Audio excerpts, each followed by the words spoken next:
那美国呢也是小飞机满天飞，时不时呢就会碰到意外的状况。不过驾驶员大多都是能够展现高超的飞行技巧，成功迫降在各种匪夷所思的地点。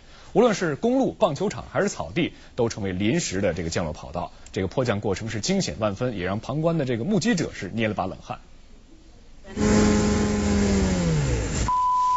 糟糕了，引擎声戛然而止，小飞机驾驶只能灵机应变，找地方迫降。就是这么巧，路上没有车子抢道，小飞机凌空而下，还稳稳地停在店家门口。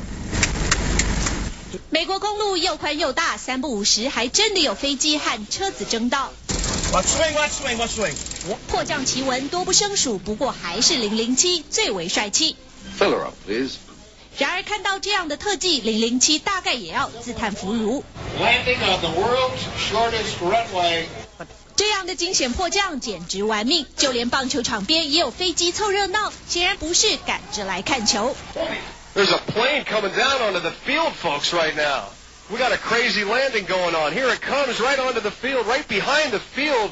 机身翻了好几圈，吓坏场边所有人，还好机上4人奇迹生还。Oh, boy. 至于英国这架小飞机，原以为迫降在一望无际的草地上绝对稳当，结果机翼撞到正在吃草的大母牛，当场表演空翻秀。还好牛妈妈平安无事，反而是小飞机被撞得惨兮兮。